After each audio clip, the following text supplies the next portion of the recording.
Thank you for joining us for another episode of That Solo Life, the podcast for PR pros and marketers who work for themselves.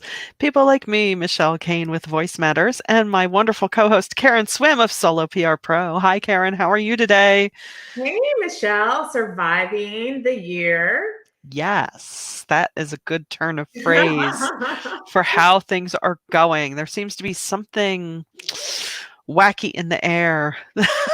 Yeah, it's really weird. We, as our listeners hear this, we're in the fall season. It is officially fall. And Yeah, I love fall. I love I the do too. season. But September has been such an odd month. It's almost over as we're recording this. So it's just like, where did that go? It went Yeah. super fast in comparison to August. But every single week for the past 3 weeks, on Tuesday, I thought it was either Wednesday or Thursday. So I don't know how that works, that a month can move so fast, but a week can move so slow, but somehow that's how it's felt for me. And so I'm thrown off. And so yesterday I thought it was Wednesday. And so I was getting ready to do the Wednesday things. And at the end of the day, I still thought it was Wednesday. And I said, well, you didn't record the podcast. Wednesday. Is that tomorrow? Is only Tuesday? that loser Michelle didn't turn up for the podcast. What's going on? Yeah, I know. So if you're feeling that out there in our audience, you are not alone. No. If what I'm seeing on social media, we are so not alone. It's been really breakneck. Which hey, let's preface all of this by saying I'm not going to complain. Good business is, busy business is good business. But at the same time, oh my goodness, give a girl a break. It just seems like things this month have been harder. It's like asking multiple times for answers, not getting responses, missed connections. It's just been so that kind of has to do with what our topic is today. Well, we're going to see if we can get up to 7. We're going to talk about 7 things that PR people can't stand, or something like that. Yes. Yeah. These are the things that other people do that really, is just the most annoying thing, or tasks that we don't love handling as PR people. And I think that we could easily get 17. True. I mean, we like to keep it real around here without being too, turning too curmudgeonly. Yeah. That's what I tell myself. But sometimes you just have to vent a little bit. You do. And so today it's, we hope to keep it fun and light because we need the fun and light. We do. And as we head into Q4, by golly, we need a bit of laughter. And, we talked about in a recent episode about doing that audit. So maybe some of these things that we hate to do, we can say, you know what, I really do hate that. But we can fix it for 2023. Right? Why am I doing this? Hold on. Yes. Yeah. Good times. Well, I'll tell you one of the things that I hate as a PR professional. I hate collaborating on documents with people who will use the comment section not because they have questions or there's something that is not direct editing, but will make editorial comments in the comment section. So if you're in like Google Docs and you're co-editing a document and the person that's reviewing it, and sometimes there's multiple reviewers, says, I think this sentence needs a comma. That is the most annoying thing to me. Just put the comma in. That's why they have editing and even the suggestions function. Right. That's a suggestion. About that. Right. Or they want to change a word. Don't tell me that you want to change a word. Change the word. Editing is a beautiful thing. You can just do that. I cannot tell you how many times I've had people review stuff and they use the comments. And so then you're digging through 53 comments, Yeah. and to find things that people could have just changed and moved the process along a lot faster. So as a Yeah. PR pro, I hate that.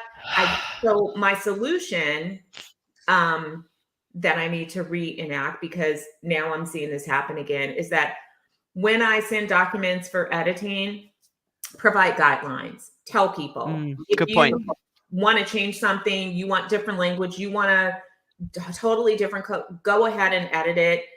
Don't put that in the comments. Just that's why this document is here. Tell them Exactly. how to do it. Also tell them what to look for. In the past, when I did a lot more content creation, I would give guidance. You know, you are not editing for XYZ. We are going to do a full grammar review. We're going to do a full editorial polish. You're looking for Concept. actual information. Yeah. If there are errors, you need to correct it. So right. that can help to cut down on that. But I'm sure that my other PR pros out there can relate. It is the worst when people tell you what they want and just don't do it. It takes fewer keystrokes, actually. Yeah. It would be less time to just put in a comma where you think you want one than to tell me that you want a comma. Yeah. No, it's true. And a subset of that is outright writing in a shared Google Doc. Now, I'm grateful that I don't have anyone that has required that of me.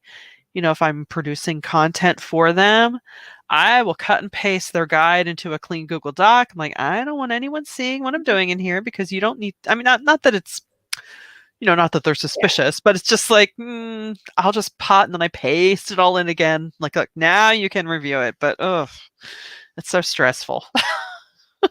Totally. So Carolyn and I, hey, Carolyn, I hope you're listening. When we work with documents together, we have a private copy, and we work up the document and we go back and forth. And then a lot of times we'll hop on the phone and we'll brainstorm stuff out. She is one of my favorite writing partners because together our creativity is just off the charts. Oh, that's delicious. Yeah. So we do our thing, and then we close that private document and we do a clean copy for client review. So I agree with you. It is, because we use shared drives. That's our jam in Google Workspace. And if you use shared drives, you definitely don't want to have a drive that's shared with your clients. You're working on something, and before you kind of worked it up and finished your finalized, you don't want people in there. I completely agree. No, get out of my room. Don't look over my shoulder. Yeah. So one of my biggest pet peeves in PR is, you know, when you're working with clients who are maybe beholden to a larger brand or something, and, you know, you think you're all on the same page with a project, you're trying to make the parent company happy, and at the nth hour or afterward, they come in with a, hey, you know, we can do this for you, but you need to, you know, cross all these T's. And you think, so that horse is so far out of the barn right now, you couldn't think to have asked me that? I'll micro it down. I was doing a commercial spot for someone, and, you know, we had met about it. We brainstormed. Parent company was thrilled with the direction. I got releases signed for my client. And after all of that, they're like, hey, yeah, we'd love to share this on our brand social. Here's our brand release. And I'm like, you do realize, like, I literally pulled people in a store that I will never see again who were kind enough to be in this. And now you want me to chase these people down? So great ideas are great ideas, but it does crack me up that it seems the larger the corporation, the more they seem to fly by the seat of their pants with these ideas, but expect everyone to drop everything and come through, which of course you try to do because it's our job as PR people. So in those situations, here, the solution always is to try and, okay, how can I prevent this in the future? So, you know, I said, hey, this looks like a pretty generic thing. So I am going to, moving forward, have our releases signed and yours. So this never happens again. Because not only, I mean, it just, the thing that I think bothered me the most, I mean, look, I can get over an inconvenience. You're going to hear me gripe about it as you are now, but whatever, I'll get over it. the thing was, I don't know that they thought forward to, now you've made my client look stupid.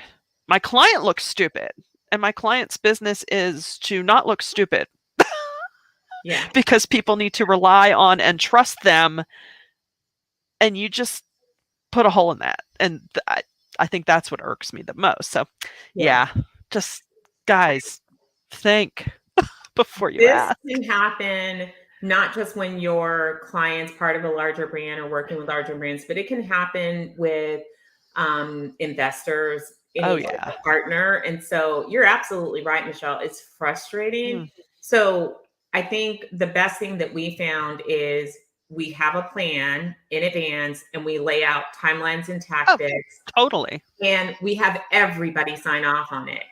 Sometimes that really means chasing down a partner. And you're right, the bigger the corporation, it's Yeah. harder to get them to focus on something that's a priority for you that may not be their big priority. So Yeah. when you're dealing with, a multi-billion dollar company, your little thing is you have to really pound the pavement and be super aggressive about follow up, and you have to give them deadlines right at the top.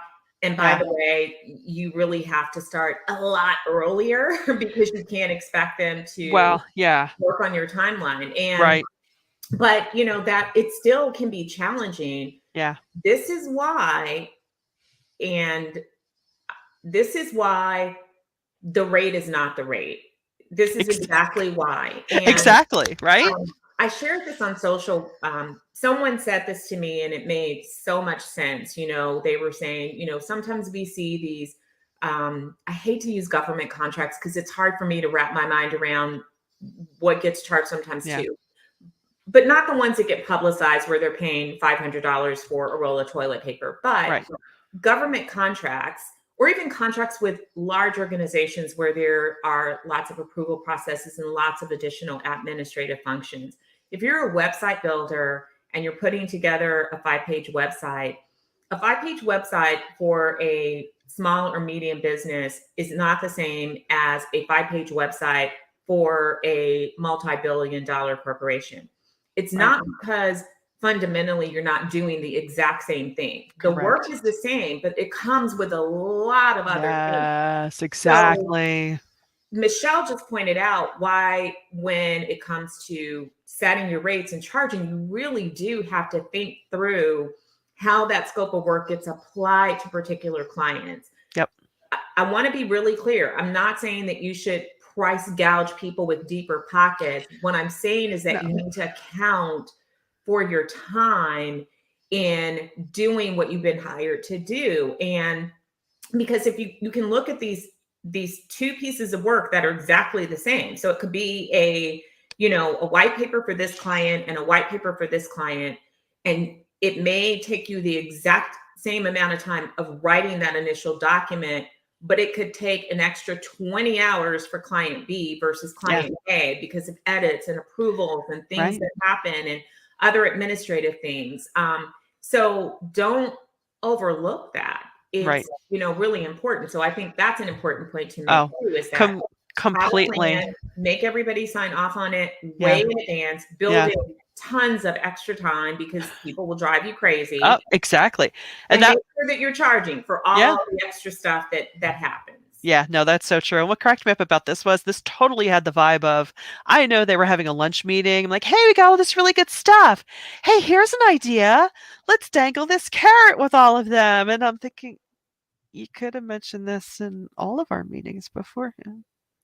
Okay, never mind. Yeah. Yeah, but it happens. It happens, but and I totally agree. You need to take into account, the bigger the account, the bigger the project, the more players that might be involved, the more levels of approval. It's not out of line to imagine. When I say imagine, I don't mean make it up, but just think, you know what? This will probably get kicked up the food chain, even though they have not said so. How many people might have an opinion about this? And Yeah. completely make sure you're covered by working in all of the time so that you get what's due you. So you can pay for the hair dye that you'll need to cover up all your gray hairs.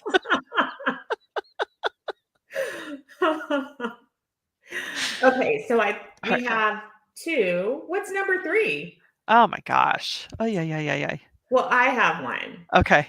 This is also a recent example. As a PR person, I hate portals that are not user friendly. uh, So, as everyone who does any type of media relations knows, sometimes we may pitch an article, a bylined article or piece of contributed content, and it gets accepted by a publication. And rather than just emailing your nice document with all of the information and the assets to an editor, they require you to put it in a portal. ugh. That's normally okay, normally. But I've run across some portals lately that have made me want to pick up my computer and throw it against 10 walls. Oh no.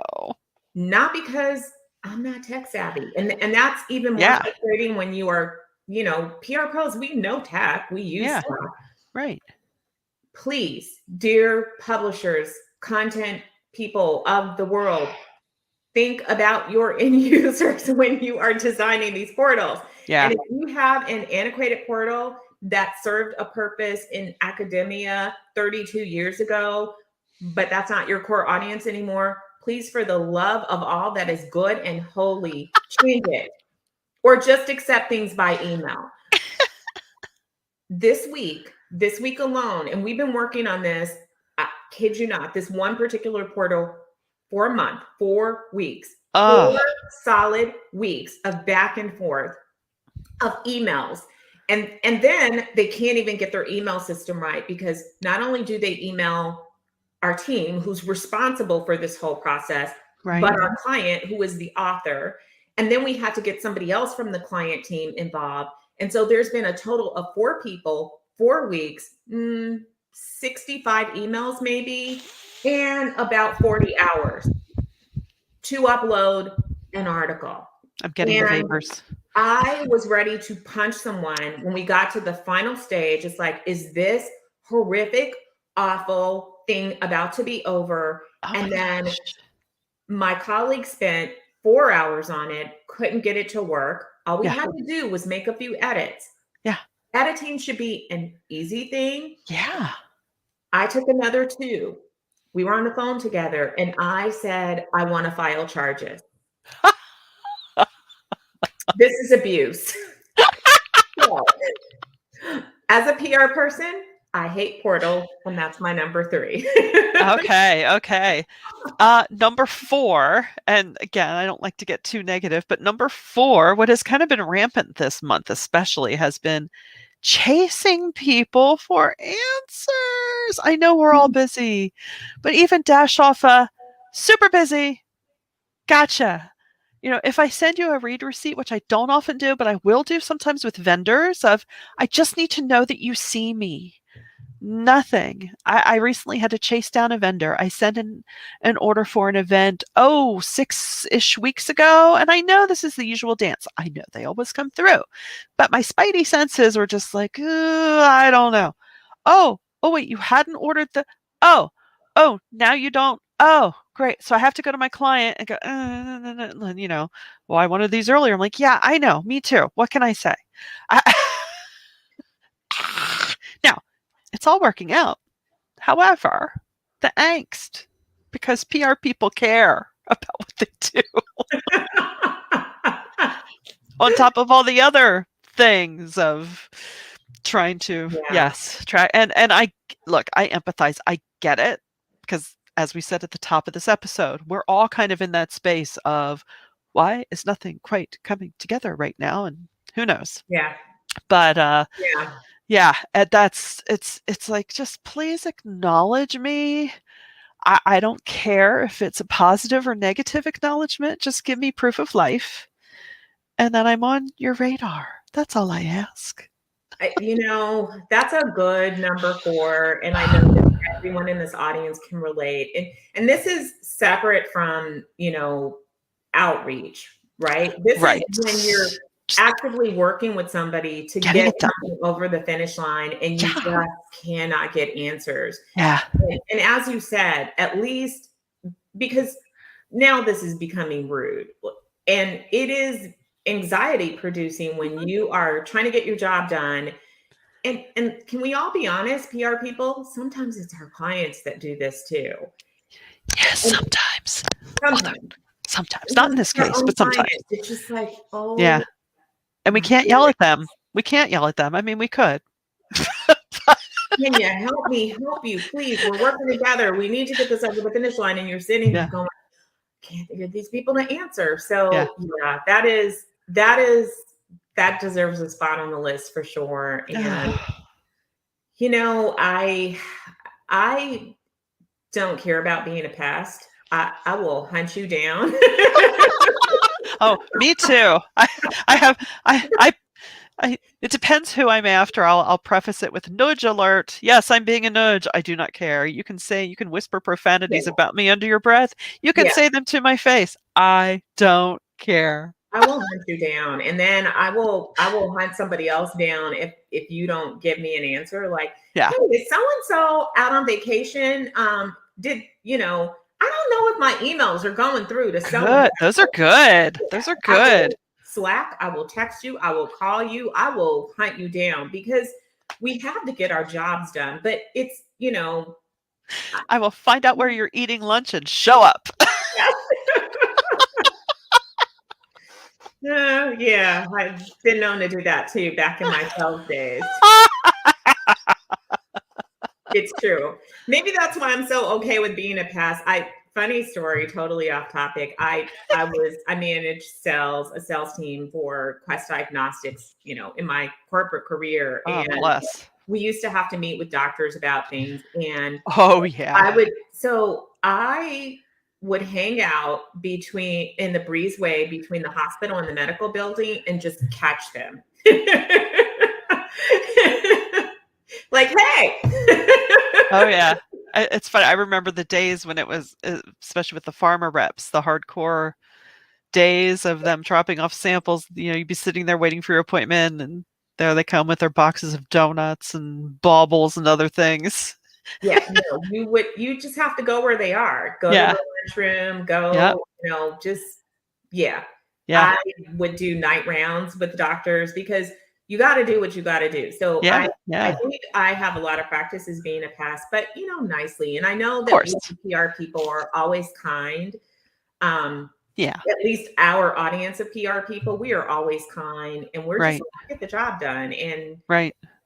Rare is the moment where I will be pushed to my absolute nuclear limit. Of course, yeah, at that point, you have to decide with yourself, no, we are never using this vendor again. And you could just be true. like, I know when I was in the nonprofit world and it was working for a ministry, I said, I'm going to need to take this call in my car. I don't want to have it in this building. Yeah, Let's just get this done. Okay. I'm telling you. Oh my gosh. All right. So that was 4, right? We're up to number 5. We're up to number All 5. right. I have one it's kind of a big hairy one. It's Yeah. when our profession is not perceived as valued. It's Mm, when anyone, everyone's got a keyboard, everyone's got a teenager or a college student or an intern. We all write words on social media all day. Anyone can do our jobs, and our seasoning, our expertise, our thought processes are not valued. I think every time I see a marketing coordinator job that should really be administrative assistant, I want to spit, which is why I have dry mouth. yeah. It's just like, would you say that about, I don't know, like would you hire something as an admin job to be a paralegal? I don't think so. Like, I agree. I know universally all PR people hate that yeah, people don't understand our value. yeah, And I want to say that we as a profession need to do a better job of fighting that and really helping people to understand, and we can do that by not being the PR people that are not strategic, right, that are not embedding ourselves in the organization. We can combat some of that, but some of it comes from, external forces. Some of it yeah, comes from journalists, quite frankly. yes, So I agree. That is a great one. I hate that too, because yeah, what we offer is so much more sometimes than people really Totally. realize. And Yeah. it does kind of stink to be so good at your job, to love what you do, to love serving people, only to have the value of what you truly offer diminished, and to make it seem like you're not worthy Yeah. of Or being the professional that you are. That's yeah. just demoralizing. Or yeah, it is. Or that you're manufacturing the importance of what you do. Yes. And yet when those who think that way are really in a pinch, who do they come to? Yes. Hmm. Yeah, that is. And I have a 6 and 7 that sort of dovetail into that. I mean, Okay. Good. so my number 6 is tagging on to that. As a PR person, I hate it when journalists bash PR people Yeah. on social media. Yeah. I legitimately do. Yeah. I understand um I understand some of the things that are happening, but I wish that journalists had the discernment to understand that true professionals don't engage in a lot of those practices that they are ranting about on social media. And it makes our entire industry look bad. Right. And they know, the people who rant also understand that for as many PR people that they rant about, they've also dealt with PR people that were the opposite of that. Not Right. every single PR encounter is a negative experience for you, yet you've Right. denigrated an entire profession and portrayed to the world that we are scum. And that's what it comes across as, quite Yeah. honestly, that Yeah. we're scum, we have no value. And that is sad to me, Yeah. because let's be honest, every profession has people that are untrained, that are lazy, that are not good at their job. No profession can claim to have people that are 100% perfect at what they do. Every profession has its bad actors. We PR people don't go out and talk about the journalists who don't fact check, who do things wrong. We do not denigrate the profession of journalism, because we understand that sometimes you run into individuals that are going to operate a little bit differently. Right. That's that individual person. That's not the entire profession. We have a respect for journalism. Many PR pros came from a journalism background. So it really is unfair. And again, I understand the frustration with the things that happen. I have also been on the receiving end of some of those same frustrations, but Ugh. don't tear down the whole profession. No, it's one of the and when I see those tweets, it's usually a tweet or something on social, and I'm just like, really think it. You don't need to tell the whole world. It's like because most of the time, like you say, most of the time we're all well-meaning, and I'm sorry that I offended one of your quirks or something, but we're all trying to get a job done here, and it's just because honestly, couldn't we all vent on social about so many people that we encounter throughout a day? What's the point? Listen, I call out those practices too. Yeah. I'm bombarded with off-topic Yeah. tidbits and irrelevant things. I will call it out. Yeah. I will call out the human being, Yeah. because And I'm not not the here to profession. I'm Yeah. not here to trash, I'm not here to trash people, but I will call out the practice. But yeah, I hate Yeah, that it's true. too. When it gets Yeah. personal, it's just icky. Yeah, it's not Okay. not cool. Can y'all stop doing that? Because we really respect you guys. We really Yeah. do respect journalists. We honestly do. And it's more than just, we don't respect you because we need you to do parts of our job. We actually respect you, and it's core to our profession. We fight for the fifth wall. We believe that what you're doing Exactly. offers an extremely important service that should be defended and protected. Yeah. We weep for the things that you go through. We support you when you have been treated unfairly. We mourn with you when we have journalists that are losing their lives or Yeah. being threatened because of the work that they do. There are so many great reporters out there, and even in trade publications, you're providing a great service. We need you. The world needs you. And so to tear down people that are truly your advocates, your champions, your Right. defenders, is really just Yeah. not cool, guys. Not Yeah. cool. Yeah, our profession is the first to say that you are important. Talk about not valuing a profession, right? It's like, no, I think the populace at large doesn't realize journalists are important. They really are. They protect you more than you could ever understand from the largest stories in the world to your local boardrooms, Yeah. your local municipalities. It's so important. And yeah, it's really disturbing to see what's happening at that level. It just the denigration of it. But so be nice to us journalists.